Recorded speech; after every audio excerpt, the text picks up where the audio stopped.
नमस्कार दोस्तों, स्वागत है आपका स्टडी आईक्यू में। मैं हूं आपका दोस्त राहुल सायगांवकर और आज हम लोग चर्चा करने वाले हैं संयुक्त राष्ट्र के बारे में, यूनाइटेड नेशंस। आप यहां पे देख सकते हैं यूनाइटेड नेशंस न्यूज, जहां पे हाल ही में ये खबर आई है कि foreign minister of Maldives Abdulla Shahid he has been elected as the next general assembly president. यानी कि यूनाइटेड नेशंस जनरल असेंबली की इलेक्शन हुई फॉर द प्रेसिडेंटशिप और वहां पे foreign minister of Maldives Abdulla Shahid has become the presidential elect. तो हम लोग इस पर्टिकुलर डिस्कशन में क्या बात करने वाले, बहुत ही जरूरी फैक्चुअल इंफॉर्मेशन लेने वाले हैं हम लोग यूनाइटेड नेशन जनरल असेंबली के बारे में, United nation general assembly president के बारे में, और अंत में मैं आपको बहुत ही इंटरेस्टिंग इंफॉर्मेशन दूंगा।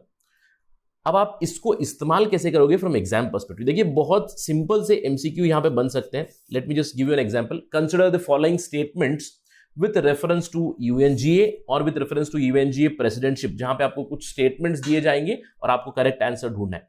Through this video, you can get the proper information using which you can filter out the wrong statements and ultimately arrive at the answers. तो चलिए डिस्कशन शुरू करते हैं। खबर मैंने आपको बता दी है जैसे कि मालदीव्स के फॉरेन मिनिस्टर जो है Abdulla Shahid, he has been elected as the United Nations General Assembly President. He'll start his term from September 2021. अब सबसे पहले तो थोड़ा सा अब्दुल्ला शाहिद के बारे में बात करते हैं। यहां पे काफी इंटरेस्टिंग इंफॉर्मेशन आपको मिलेगी। This is the data directly from United Nations, जहां पे अब्दुल्ला शाहिद के ऊपर जो फाइल पड़ी है उसके अंदर आपको कुछ बहुत ही इंटरेस्टिंग इंफॉर्मेशन मिलेगी। He is a renowned politician, exceptional politician and a seasoned diplomat from Maldives. But the very important information here about Abdulla Shahid is that this is his second term as foreign minister और he has been responsible for ensuring that Maldives has rejoined Commonwealth। तो आपको याद रखना है कि Maldives Commonwealth से बाहर निकला था, अभी वो कॉमनवेल्थ का भाग बन चुका है, राइट, कुछ सालों पहले। इसके अलावा एक बहुत ही इंपॉर्टेंट इंफॉर्मेशन इस पर्टिकुलर फाइल में पड़ी हुई है, वो है कि because of the efforts of Abdulla Shahid, Maldives has won the bid to host 2023 Indian Ocean Island Games. तो बहुत जरूरी है, this is the first time that Maldives will be hosting an international sporting event in their island country. Very important information, right? अब चलिए बात करते हैं United nation general assembly के बारे में और प्रेसिडेंटशिप के बारे में। सबसे पहले यूएनजीए, ये तो आप जानते हो कि यूनाइटेड नेशंस की जब भी हम लोग बात करते हैं उसके अंडर 5 इंपॉर्टेंट बॉडीज आती है। अब सबसे important body United nation general assembly, it is the only universally representative body of United Nations। आपको याद रखना है, this statement is not wrong, please remember United Nations General Assembly is the only universally representative body of UN। क्योंकि अगर आप दूसरी bodies देखें, United Nations Security Council, I would say the utmost important body यहाँ पे, it contains only 5 permanent members and some selective non-permanent members। ECOSOC, again not universal representation is provided। ECOSOC is United Nations Economic and Social Council।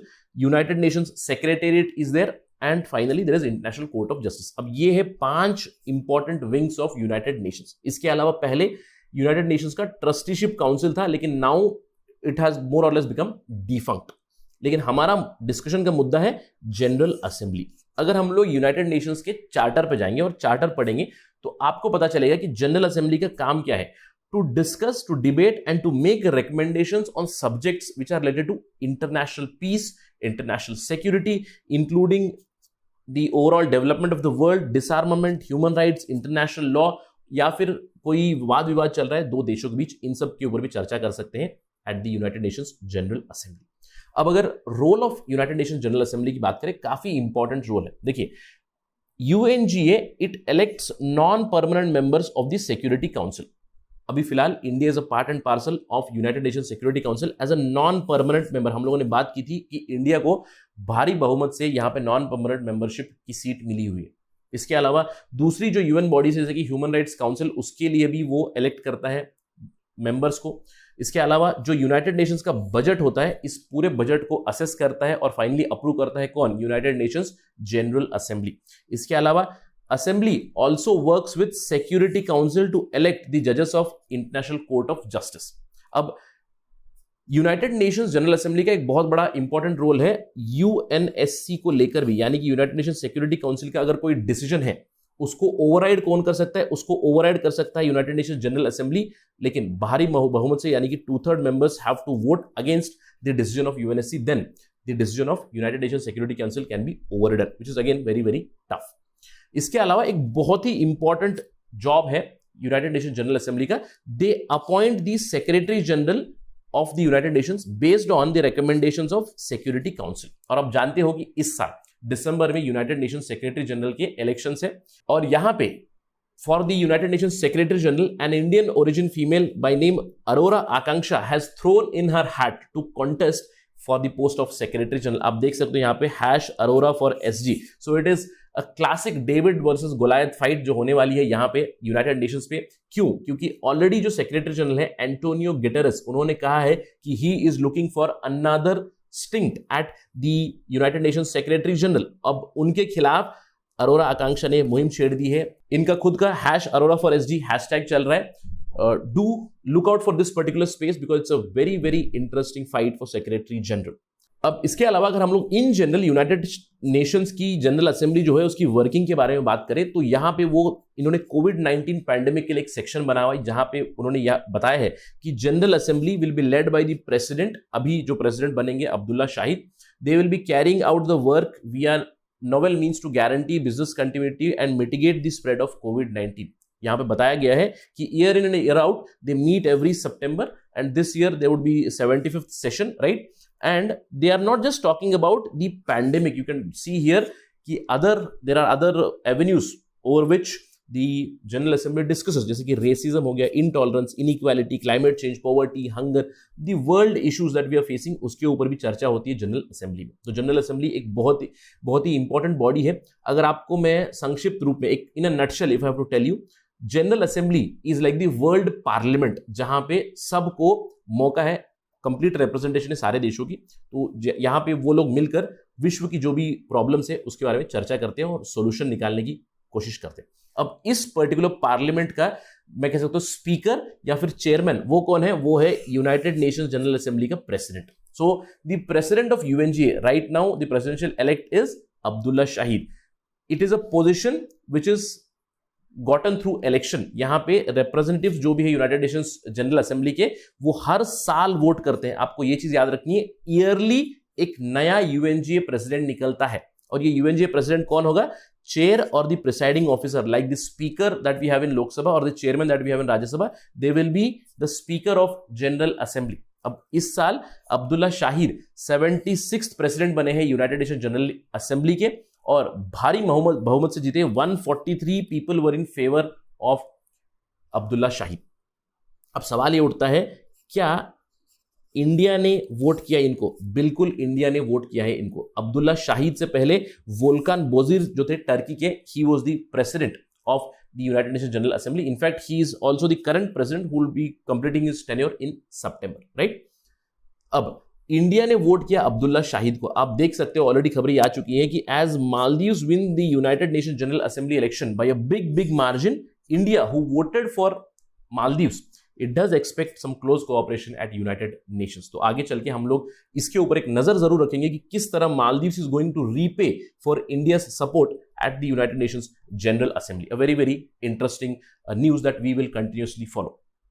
Let me end the discussion with some interesting information which is going to help you to eliminate the wrong statements. MCQ के लिए बहुत जरूरी ये information पड़ेगी आपको। सबसे पहली चीज आपको याद रखना है, इन जनरल जो United Nations general assembly UNGA का सेशन होता है, वो सेशन हर साल सितंबर में होता है। अब इस साल सितंबर 21 को होने वाला है, सितंबर 21, 2021, राइट? Very interesting information. अब क्या यही एक सेशन होता है? नहीं। देखिए, देयर कैन बी स्पेशल और there can be some emergency assembly, और इस इमरजेंसी असेंबली को भी प्रिसाइड कौन करता है? It is preside bye the president for that particular year. अब ये जो प्रेसिडेंसी है, मैंने आपको बताया कि हर साल एक नया प्रेसिडेंट बनता है। कैसे बनता है? हर साल एक नया प्रेसिडेंट बनता है इलेक्शन से, राइट? और ये रोटेशन बेसिस पे होता है। देखिए, 5 ज्योग्राफिक भागों में डिवाइड किया गया है। There is Africa, there is Asia Pacific, eastern Europe, Latin America and western Europe and other states. तो इन रीजन से प्रेसिडेंट रोटेट होता रहता है। तो this is the general procedure. अब इसके अलावा अगर आपको एक और स्टेटमेंट आता है कि the permanent members of United Nations Security Council cannot become the president of United Nations general assembly. अब this statement would be rather wrong, क्योंकि किसी भी रूल बुक में ये लिखा हुआ नहीं है कि यूनाइटेड नेशन सिक्योरिटी काउंसिल के जो देश हैं उनके मेंबर प्रेसिडेंट नहीं बन सकते, लेकिन एज अ कस्टमरी जेस्चर वो लोग नहीं बनते। यानी कि यूएसए, यूके, फ्रांस, चाइना और रशिया, इनके जो मेंबर्स हैं, they generally do not become united Nations general assembly president, right? Again, not a hard and fast rule, but generally as a customary gesture. अब इसके अलावा बहुत सारे दूसरे जो स्ट्रॉन्ग देश है, जैसे कि जापान का भी कोई रिप्रेजेंटेटिव आज तक बना नहीं है, तो in general as a customary gesture they do not become the presidents. अब इसके अलावा इंडिया की जब बात करें, क्या कोई इंडिया से यूनाइटेड नेशन जनरल असेंबली का प्रेसिडेंट बना है? केवल एक व्यक्ति है जो अभी तक बना है, in 1953, Vijay Lakshmi Pandit. Who was Vijay Lakshmi Pandit? Vijay Lakshmi Pandit was sister of the first prime minister of India, Jawaharlal Nehru. She became the 8th president of United Nations General Assembly. In fact, she was also the first woman to hold this particular post. So very, very interesting factual information for you. अभी तक भारत से केवल एक व्यक्ति United nation general Assembly का president अभी तक रह चुका है, वो है Vijay Lakshmi Pandit. And do read about Vijay Lakshmi Pandit, a very very interesting personality, क्योंकि politically speaking also she was a sister of Jawaharlal Nehru, so she was politically very active. She had been governor of Maharashtra before she became the president of United Nations General Assembly. But a very interesting thing about Pandit is that after demise of Jawaharlal Nehru, यानी कि जवाहरलाल नेहरू की मृत्यु के बाद उनका जो relation था इंदिरा गांधी के साथ, it soured a little. In fact, in 1977, she supported the Janata Party and the Janata Party government instead of her own niece. So do read up about Vijay Lakshmi Pandit, very, very interesting personality. With that, let me end my discussion. Thank you for watching. Jai Hind.